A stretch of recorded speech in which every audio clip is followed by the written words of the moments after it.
बिस्मिल्लाहिर्रहमानिर्रहीम। CCNA routing switching के last course हम लोगों ने लास्ट टॉपिक पढ़ी थी किस चीज़ वीलैन के बारे में। उसके बाद वीटीपी हम लोगों ने पढ़ी थी। आज इसी वीलैन को आगे हम लोग डिस्कस करते हैं, उन्हें समझने की कोशिश करते हैं। मेरे पास यहाँ पे एक डायग्राम है। डायग्राम ये है पे मेरे पास दो स्विचेस हैं, दोनों में मेरे पास वीलैन 1 है और इस स्विच 1 में स्विच 2 में मेरे पास वीलैन 1 एंड 2 मौजूद है। समझिए यहाँ के पास ये दोनों के पास वीलैन 1 के अंदर आ रहे हैं और इस यहाँ स्विच में यानी स्विच 2 के अंदर वीलैन 1 और 2 मेरे पास आ रहे हैं। वीलैन 1 तो मेरे पास बाय डिफॉल्ट वीलैन है, वीलैन 2 मैंने क्रिएट की है, वीलैन 2 मैंने क्रिएट की है। वीलैन स्टार्ट कहाँ से हो रही है? वीलैन मेरे पास कहाँ से? वीलैन मेरे पास 0 से लेकर के कहाँ तक? 4095 तक। ये दोनों मेरे पास रिजर्व है। क्या है? रिजर्व है। किस चीज के लिए? For system use only, system use only. इसमें मेरे पास वीलैन 1 जो है उसे डिफॉल्ट वीलैन कहते हैं। क्या कहते हैं? डिफॉल्ट वीलैन कहा जाता है। वीलैन 1 से वीलैन 2 से लेकर के कहाँ तक? 1001 तक। इसे नॉर्मल वीलैन कहते हैं। क्या कहते हैं हम लोग? नॉर्मल वीलैन। किसी जगह में यहाँ पे स्टैंडर्ड वीलैन भी कहा जाता है। फिर वीलैन 1002 से लेकर के 1005 तक ये भी मेरे पास रिजर्व की गई है। क्या की है? रिजर्व। ये रिजर्व की गई है किस चीज़ के लिए? FDDI फाइबर ऑप्टिक के लिए या और लेगेसी इथरनेट के लिए, ठीक है, और इथरनेट के लिए, या आप यहाँ पे टोकन रिंग है, यहाँ पे ठीक है, टोकन रिंग के लिए ये भी रिजर्व है। ना आप इन्हें मॉडिफाई कर सकते हो, ना इन्हें डिलीट कर सकते हो। सेम इसी तरह से वीलैन 1 को ना आप डिलीट कर सकते हो, ना आप इसे कोई मॉडिफिकेशन ना कोई एडिटिंग कर सकते हो। लास्ट मेरे पास वीलैन 1006 से लेकर के 4094 तक, जिसे हम लोग एक्सटेंडेड वीलैन कहते हैं। क्या कहते हैं? Extended VLAN. We can use extended VLAN in case of VTP protocol in form transparent mode. Transparent mode में हम लोग इन्हें यूज कर सकते हैं VTP में। तो यहाँ तक हमारे पास वीलैन आई।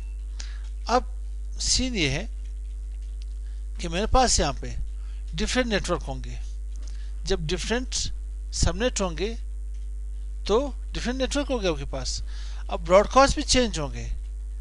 जो आपके पास डिफरेंट सबनेट हो, डिफरेंट नेटवर्क हो, डिफरेंट आपके पास क्या हो? ब्रॉडकास्ट हो, डिफरेंट वीलैन हो, मीन्स तो ये आपस में कम्युनिकेट नहीं कर सकते, आपस में कम्युनिकेट नहीं कर सकते हैं। क्या कह रहे? Packets in one वीलैन can not cross into another वीलैन। एक वीलैन की पैकेट दूसरे वीलैन में नहीं जा सकती।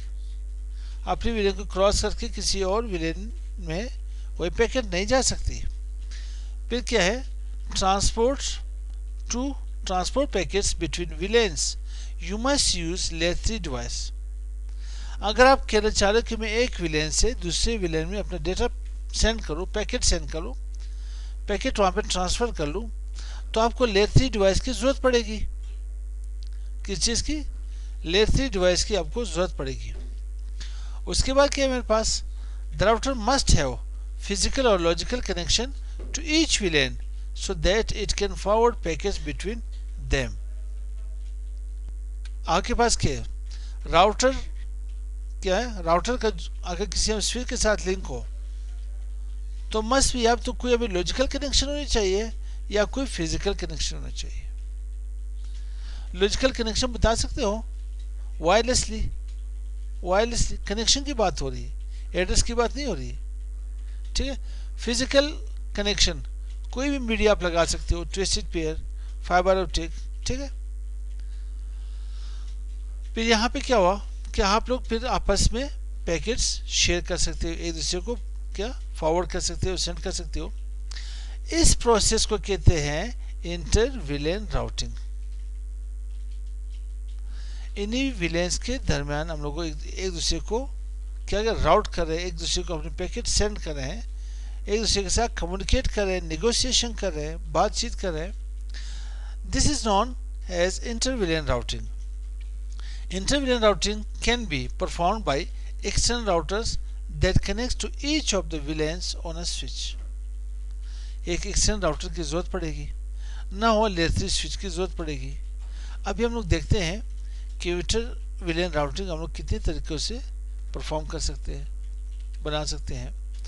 इंटर-VLAN राउटिंग मेथड्स. एक मेथड तो ये है separate physical gateway on a router. क्या सेपरेट क्या करते हैं यहाँ पे, फिजिकल गेटवे एक आप दे देते हो, एक यूजिंग सब इंटरफेस, और एक हमारे पास थर्ड ऑप्शन है यूजिंग लेयर 3 स्विच. अब फर्स्ट मेरे पास क्या है, इसे ओल्ड लेगेसी मेथड कहते हैं. क्या कहते हैं, ओल्ड लेगेसी मेथड.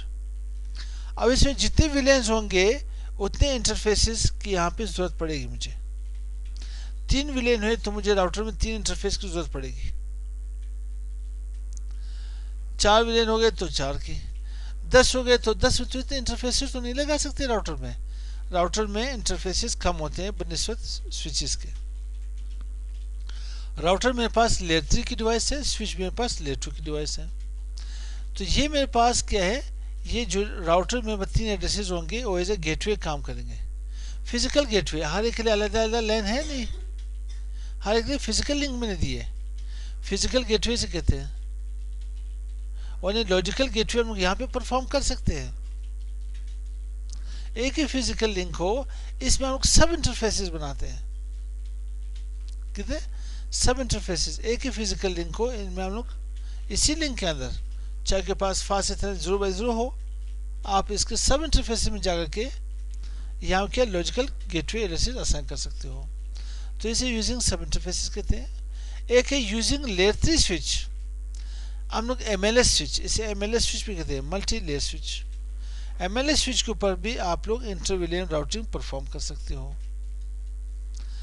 एक और भी मेथड है, आप लोग डिफरेंट राउटर्स ले लें, स्विचेस लगा लें, वहाँ भी आप लोग इंटर-VLAN राउटिंग कर सकते हो.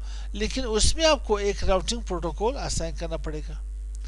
डायनेमिक राउटिंग प्रोटोकॉल कोई से भी असाइन कर सकते हो, चाहे RIP हो, EIGRP हो, OSPF हो, एंड सो ऑन.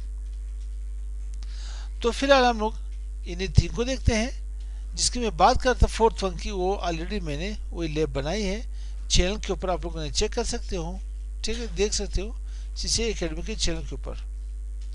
तो मिलते हैं नेक्स्ट वीडियो के साथ, उसमें हम लोग नेक्स्ट लैब परफॉर्म करने जाएंगे. ठीक है, तो फिलहाल के लिए इजाज़त देते हैं. अस्सलाम वालेकुम.